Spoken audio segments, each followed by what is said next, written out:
Brother దగ్గర ముఖ్యంగా ఏంటంటే తెలుగు సినిమాలు ఎందుకు వారణాసికి వెళ్తున్న పరిస్థితి, కల్కి గాని, అఖండ గాని, మిరాయి గాని, హనుమాన్ గాని ఎందుకు ఈ సినిమాలన్నీ కూడా వారణాసికి వెళ్తున్నాయి? అంటే జాతీయ స్థాయిలో ఒక అంటే హిందూ ఓటర్లని ఐక్యం చేయటం అనే కార్యక్రమంలో భాగంగా ఒక అభిప్రాయాన్ని వాళ్ళు జల్లుకుంటూ వెళ్ళిపోతున్నారు.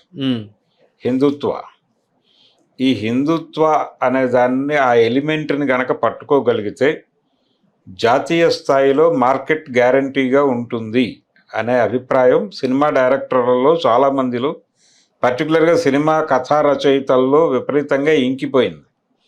అయితే ఆ పరిస్థితి మారింది, కొంత మారుతూ వస్తోంది. ఆ మారుతున్నటువంటి పరిస్థితి కంటే కూడా ఇదే జెన్యూన్ మార్గము అనేటువంటి అభిప్రాయంతోనే ఇప్పటికీ వీళ్ళు ఉన్నారు.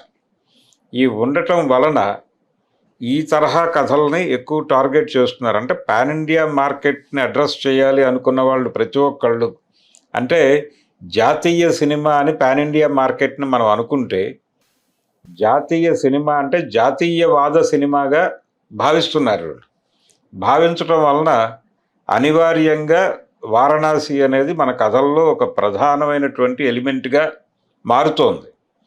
ఆధ్యాత్మికత అనగానే మన సినిమా వారణాసి వెళ్ళిపోవటం అనేది సహజం. ఒకప్పుడు సటైరికల్గా వారణాసిని వాడేవాళ్ళు, కాశీ కదా దాని పేరు. ఇప్పుడు అప్పుచేసి పప్పుకూడు సినిమాలో పాట ఉంటుంది, కాశీకి పోయాను రామాహరే, గంగ తీర్థము తెచ్చాను రామాహరే అని ఆయన పాడతాడు. కాశీకి పోలేదు, అది గంగ తీర్థం కాదు అని చెప్పి ఆవిడ పాడుతుంది. అదొక సటైరికల్ ప్రోగ్రామ్గా నడిచింది ఆ రోజుల్లో.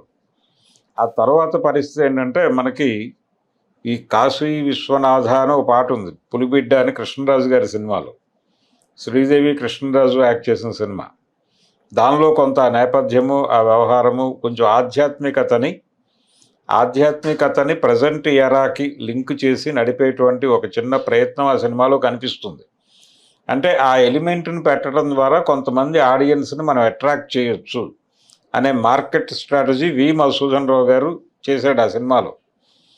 ఆ స్ట్రాటజీని కొనసాగిస్తూ ఇప్పుడు చాలామంది రంగంలోకి దిగి ఆ ప్రయత్నంలో ఉన్నారు. అంటే మనకి పాన్ ఇండియాలో హిట్ అయినటువంటి చాలా సినిమాల వెనకాల ఈ మూలాలు కనిపిస్తాయి. కార్తికేయ 2 ఎందుకు హిట్ అయింది అంటే, ద్వారకా నేపథ్యము అవన్నీ జల్లుకుంటూ వెళ్ళారు కాబట్టి దానికి ఆ కనెక్టివిటీ దొరికింది, సినిమా హిట్ అయిందని చెప్తున్నారు. అలాగే RRR సినిమాలో వాళ్ళిద్దరినీ రామాంజనేయులుగా మార్చడం వలన జాతీయ మార్కెట్ కనెక్ట్ అయింది అనే అభిప్రాయం చాలామందిలో ఉంది. అలాగే అఖండ 2 ఇప్పుడు దానికి కూడా ఒక వారణాసి నేపథ్యం ఉండటం మాత్రమే కాదు, వారణాసిలో ఒక ఈవెంట్ చేసే ఆలోచనతో ఉన్నారు వాళ్ళు. ఆ సినిమాకి సంబంధించినటువంటి ప్రమోషనల్ ఈవెంట్స్లో ఒక ఈవెంట్ వారణాసిలో ఉంటుంది అనే విషయం ఆల్రెడీ టీం బయటకు చెప్పేసి ఉంది. కనుక అదొక వారణాసి సెంట్రిక్ సినిమా.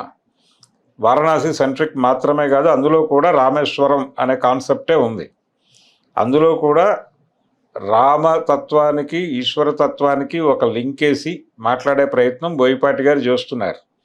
ఇది పాన్ ఇండియా లెవెల్ వ్యవహారం అయితే, గ్లోబల్ లెవెల్ అఖండగా అది కనిపిస్తోంది మహేష్ బాబు సినిమా.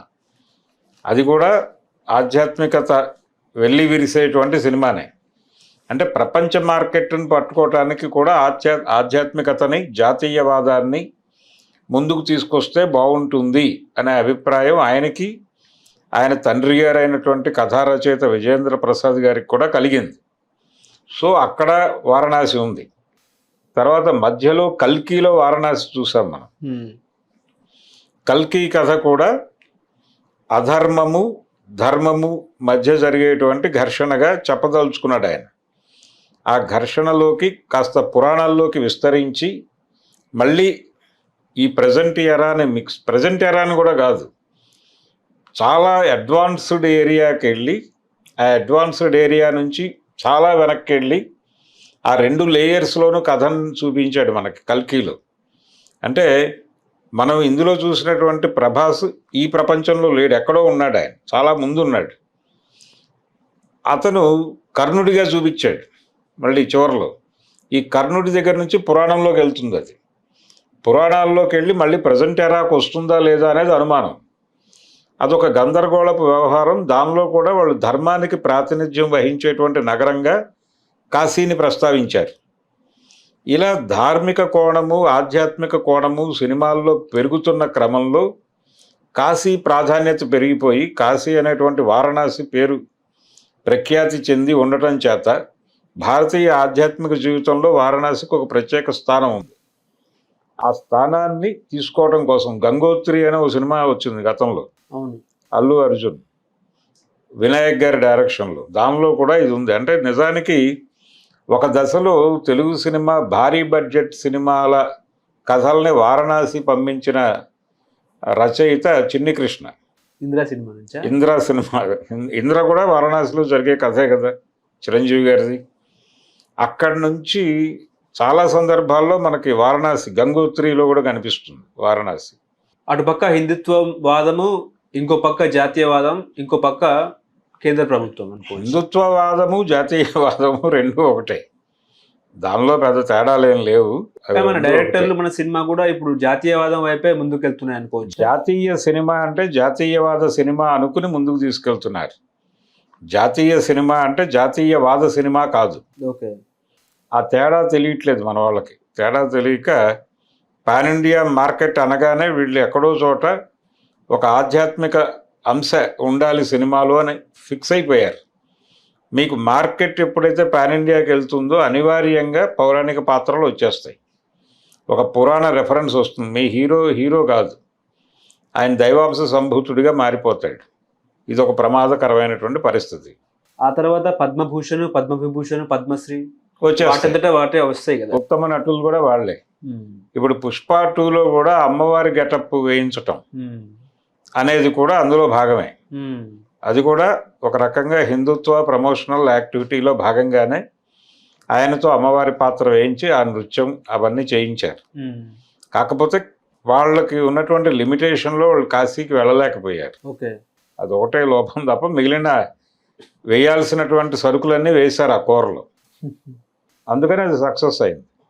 అందుకని cinema pan India market success కావాలంటే దానిలో జాతీయవాద భావనలు, హిందుత్వ భావనలు ఏదో మేరకు ఎక్కడో చోట లింక్ చేయాలి అని ఫిక్స్ అయిపోయి ఉన్నారు. ఇది ఫార్ములా. అది కనెక్ట్ అయింది, పబ్లిక్ కి కూడా కనెక్ట్ అయింది. డబ్బులు వస్తున్నాయి, డబ్బులు రావడమే ప్రధానం ఇక్కడ. డబ్బులే తప్ప వీళ్ళందరికీ అదేదో దాని మీద ఆపేక్ష ఉందో మరొకటో కాదు. అందుకని వారణాసి ఫార్ములా అందాం. వారణాసి ఫార్ములా సినిమాలు మరిన్ని వచ్చే ప్రమాదం అయితే ఉంది.